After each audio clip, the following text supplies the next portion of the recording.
went to the University of Kentucky to do a sports medicine fellowship. And while I was there, we learned to do hip arthroscopy. I'm a deputy editor for the Journal of Arthroscopy, and this is my disclosure. As far as looking at the anatomy, the hip is a ball and socket joint. So this is the ball, and this is the socket. And all the way around the socket is a cartilage called a labrum, and it's kind of a little rolled up piece of cartilage, and it probably works as a gasket.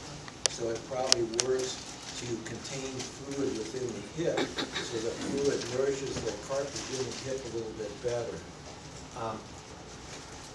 And then this is the femur or the thigh bone here, and this is the end of the femur or the femoral head, and then this area is called the femoral neck. And going forward, if you want to kind of keep an eye that this is relatively a straight line here, and it kind of curves into the femoral neck. So it kind of looks a little bit like a golf ball on a tee. But if you want to kind of keep that in mind. A big part of what we're going to talk about is femoral acetabular impingement. And again, this is a hip, this is a ball and socket, and they fit together like this. And femoral acetabular impingement refers to the idea that as you bend your hip up, the neck bumps into the edge of the socket. So we call this femoral acetabular impingement, and it's abbreviated FAI. So if you type FAI into Google, you'll get lots of information. And but the idea is that the cartilage gets caught in between there. So there's a cartilage that goes all the way around the hip, the labrum, and this gets caught in between here, and that's how that happens. Now these changes are probably the way you're made. So some people have a little bit more of a bump on the front of the ball, and some people have a little bit deeper socket. So like if you think about a bowl on your head getting a haircut, their bowl's a little deeper. So it covers a little bit more of the ball. And so these two come into conflict as that happens, and it damages the cartilage. And this is probably something that you're born with, and then these changes probably get worse as you get older. So a fellow in Switzerland named Reinhold Gans in Switzerland in about 2000 recognized that this was a problem. And he used to do this as an open procedure, but he would go in, shave off this bump or this bump on the ball, and maybe shave off the edge of the socket and then repair the cartilage. He would do this kind of through a total hip incision. So they'd make an incision on the outer side of the hip, and they'd go down and they'd actually dislocate the hip to do this operation. So they'd dislocate the hip, take the hip out, and it's still done somewhat. Some places in the world it's still done this way. But this has led to arthroscopic approaches for this. Arthroscopy is a tool. The arthroscope is it's about this long, and it's about 4 millimeters in diameter, and it's a fiber optic light, and you can look through it. Now we hook a video camera up to it so we can see through it and look what, when we're doing surgery, we look at the TV screen and it comes up on the TV screen. But the arthroscope is simply a way to look inside the joint. So it's a tool, but what it does, it's had a big impact on the treatment of shoulder and knee problems. So like if you think about ACL reconstruction and a lot of the things that were done in the knee, a lot of that's been made possible by information gained through the arthroscope. And then, so knee arthroscopy started in the late 70s on a widespread scale. It was initially started in Japan, and then a guy named Bob Jackson, a Canadian orthopedist, brought it to the U.S. in the early 60s. But it started being done widespread in the late 70s, and since then, there's been an explosion in the information that we gained about the knee. And the same thing is happening in the shoulder, and now is happening in the hip. We've got a lot better understanding of the pathology and the different problems that happen through the use of the arthroscope. So it truly is. Sports Illustrated named it one of the great sports medicine advances. So I mean, it's had a big impact on sports. So anyway, like we were talking about, this is the can. This is a bump on the front of the ball. There's two types of femoral acetabular impingement. We talked about where there's a bump on the front of the ball, and we talked about, and the other one where the socket's a little bit too deep, where the socket covers too much of the ball, and we call that pincer. And so this is primarily in males, younger patients, and females primarily in their 40s. But in reality, most of the patients have some combination of the two. It's rare that it's just simply one or the other. And this is a bit arthroscopic video. So the femoral head is up here, and this is the femoral neck down here, and that's right there. There's a little line, and that's kind of the demarcation between the femoral head and the neck, and that's the bump on the front.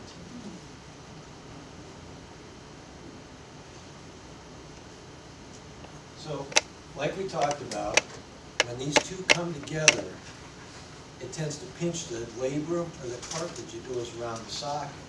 So on the left side is a cartilage tear, and on the right side, the cartilage is, there's a little damage in the cartilage, but the cartilage is well attached to the edge of the socket. But this one is not. There's a big crease right in here where it's separated from the socket.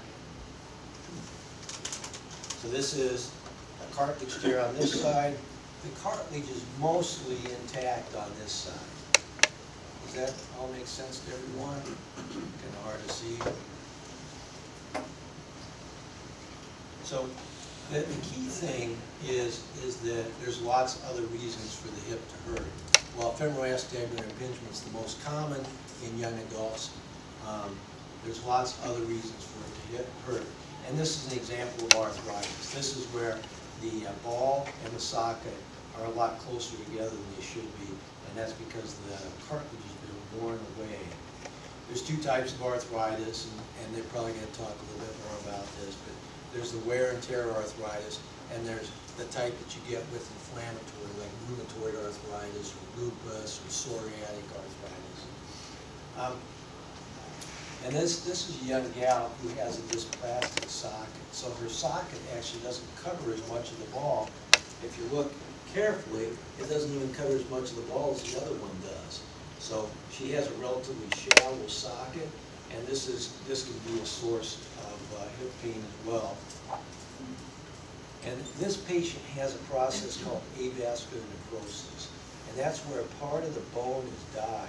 So this is the hip right here, and that little area there is the damaged area. And what's happened is the blood supply to this area got damaged, and then the bones actually got weak and collapsed. So this is called avascular necrosis. And then there's tendon problems too.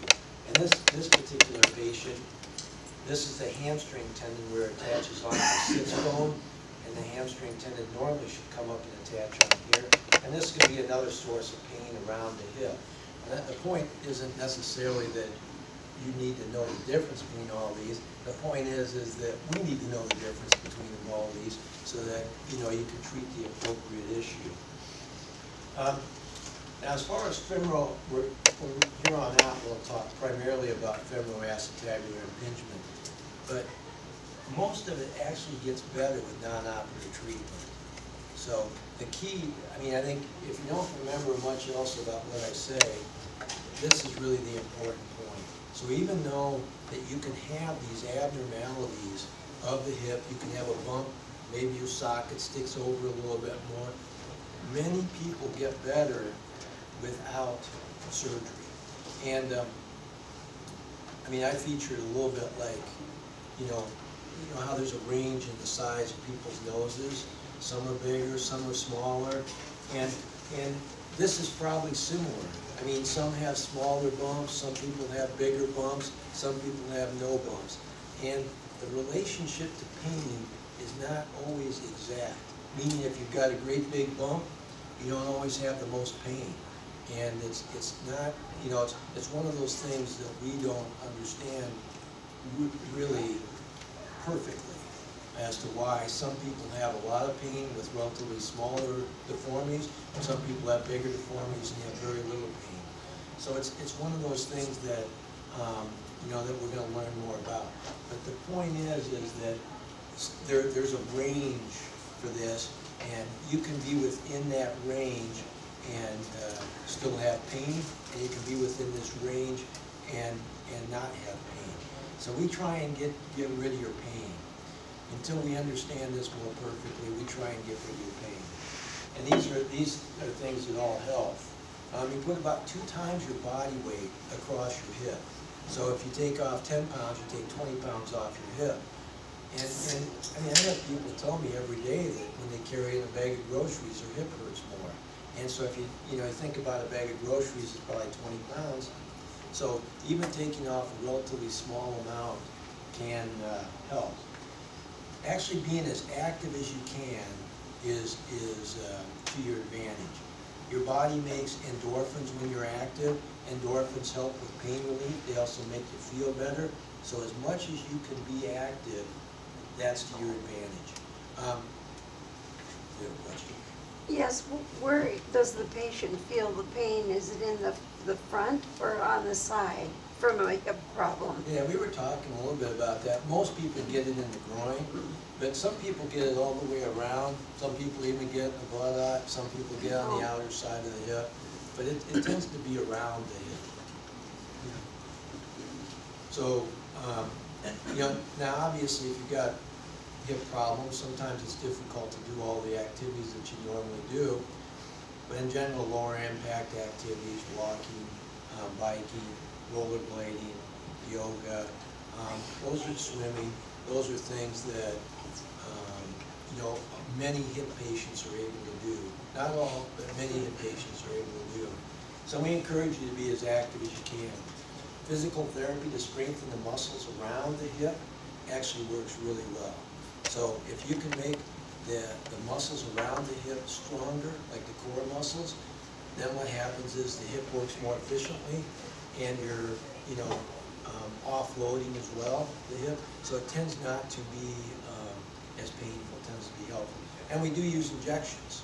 We use injections for a couple of reasons. One is it helps confirm where the pain's coming from, and the other is, combined with physical therapy, sometimes it quiets the hip down so that you're able to exercise more efficiently, you know, do your exercises better, so it can be quite effective in combination. Injections by themselves are not typically a cure, but you can get long relief in combined with other techniques. Dr. Brand, the impingement leads to the tear, the labral tear, correct? So We believe that, you know, that labral no. tears by themselves are relatively uncommon.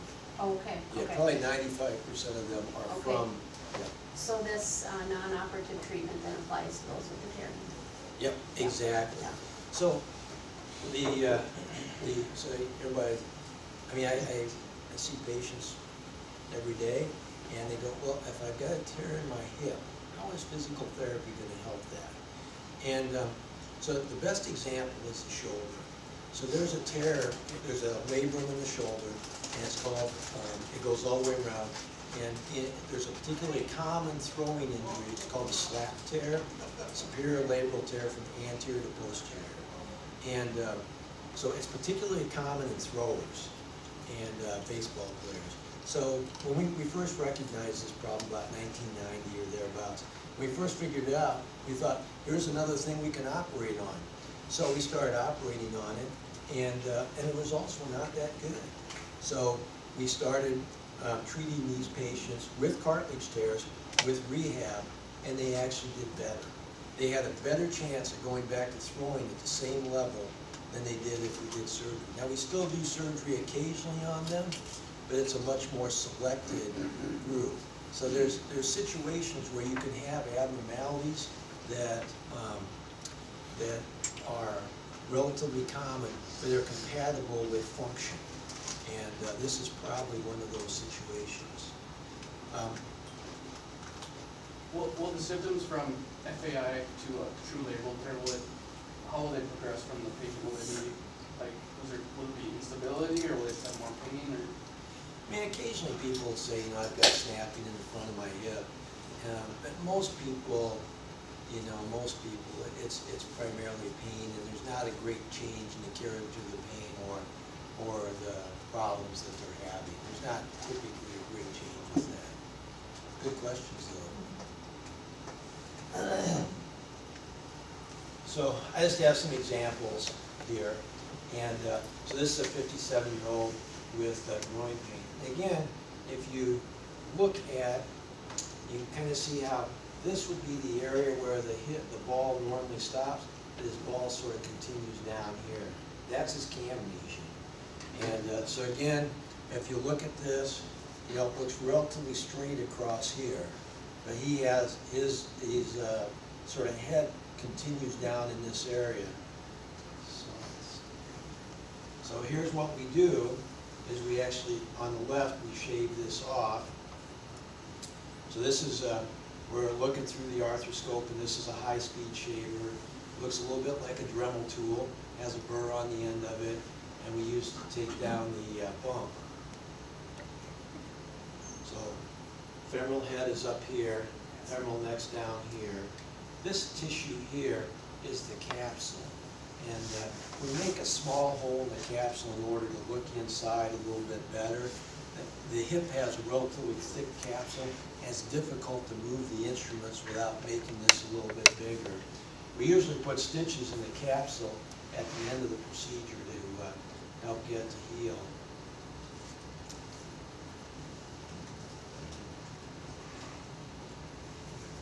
So here we're taking on. Wonder you kind of hurt when you wake up. What's that? I was going to say, no wonder it kind of hurts when you wake up. Yeah, I mean, that's an excellent point. So we do a number of things to try and help with that. One is we usually use a nerve block at the time of surgery. So the nerve block helps for the first 16, 24 hours afterwards. So a lot of people, so here is kind of the after view in the upper right. Here we've finished it off. So I don't know how many of you remember the video from the beginning, but this was actually the after picture from his before picture. You can kind of see, that we take off. So we do a number of things as far as pain relief goes. There's, we use a nerve block. We actually use an IV anti-inflammatory Toradol. And we actually use IV Tylenol, believe it or not. We use IV Tylenol, works surprisingly well. We added that, I don't know, probably 6 months or a year ago. It's actually made a big difference. So we give people IV Tylenol as they start to wake up. So initially, people, like you said, were fairly uncomfortable. But at this point, I have people come back and tell me I had very little pain. I only took a few pain medications. So it's, so it's made a big difference. So this is, again, a picture of the torn labrum. This is the femoral head down here. This is the cartilage up here. This is our instrument. And we're using this to dissect in between the socket, which is in the background, and the labrum here. And this crease or crevice or gap, that area is the tear.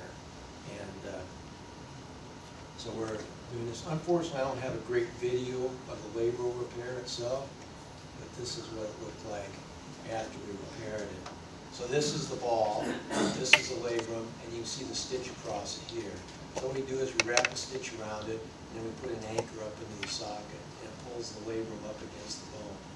So this is an example of doing labral repair. Are there nerve endings in that? Nerve endings in the cartilage? Yeah, there are. There's nerve endings in the articular cartilage. So the articular cartilage, the cartilage that covers the bone, has them, and there are nerve endings in the labrum as well. So when you're doing the labral tear, do you fix the cam or pincer deformity as well? We usually do it all at one time. Yeah. So we usually do. I think I've got. So this is actually a 48-year-old with groin pain. Again, she's in the range where you think pincer. And this is the over-covered hip. So So this is how our hip came, or our overcovered socket. So this is how our socket came over. And then this is afterwards. So you can see here, we've actually shaved away, and that's what the video is showing, is us shaving away the edge of the socket. So see how this kind of comes out to a point, and we've taken that off. So this is an example of the insert. Weight bearing restriction after, We keep people on crutches for 4 weeks afterwards. and you 2 don't start weeks, therapy 2 till weeks 4 toe touch weight bearing, and then 2 weeks full weight bearing. And we don't usually have them start therapy until 4 weeks afterwards. Usually for a couple of reasons. One is to let the labrum heal, and the other is the capsule, we close the capsule or let it heal as well. You talk about shaving off, are you talking about the millimeter?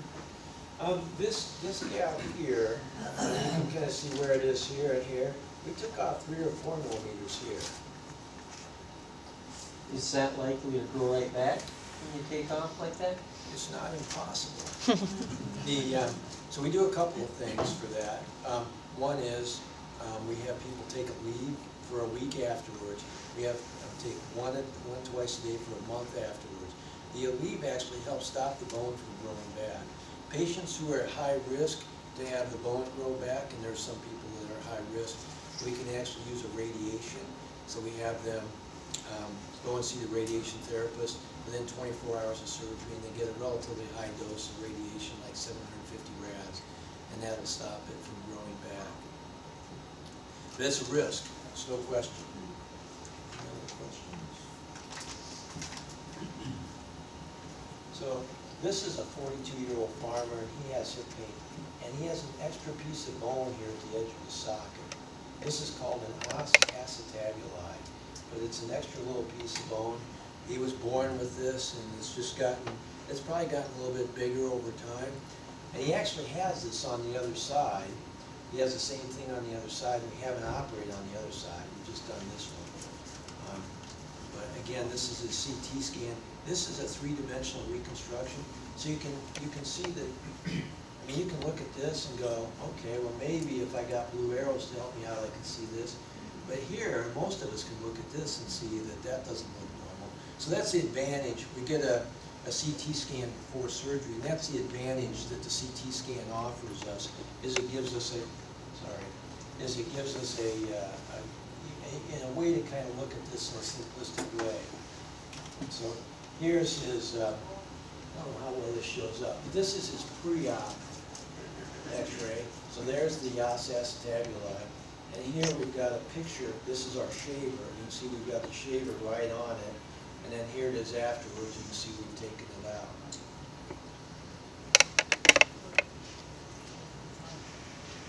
So this is a little bit what you're talking about. This is, so 2 weeks toe touch weight bearing and 4 weeks total on crutches is what we do. So I have a fair number of people who have, both arthritis and have femoral acetabular impingement. And so, sometimes they're a little bit between whether they should have one done or the other. And so we look at patient age. If you're in your 60s, you lean a little bit more towards having your hip replaced. If you're in your 40s, you lean a little bit more towards this. But actually the recovery from an artificial hip is probably a little faster than this. This is a big recovery, and it takes about 4 to 6 months before you're kind of back doing a lot of the things. Like the running, jumping patients, I tell them it's going to be 4 to 6 months before they're back to running, jumping after this. And so we talked about a lead. And a lead is kind of helps prevent blood clots. It has a little bit of an effect for that. But it also helps a little bit for pain relief. So lead is actually, it's been pretty good. So, I mean, this seems like big surgery. Big surgery, usually you got big complications. But this has actually been pretty good. The most common complication has been nerve injury. We actually, to get in the hip, we actually put the hip under traction and we pull the hip apart to get in there. So, as you can guess, we have to pull a little bit to do that, and we usually use about 40 or 50 pounds of traction. We try and minimize the traction time. We used to, the ideal was to be under 2 hours of traction time, but now we try and be under an hour, and most of the time we're even less than that.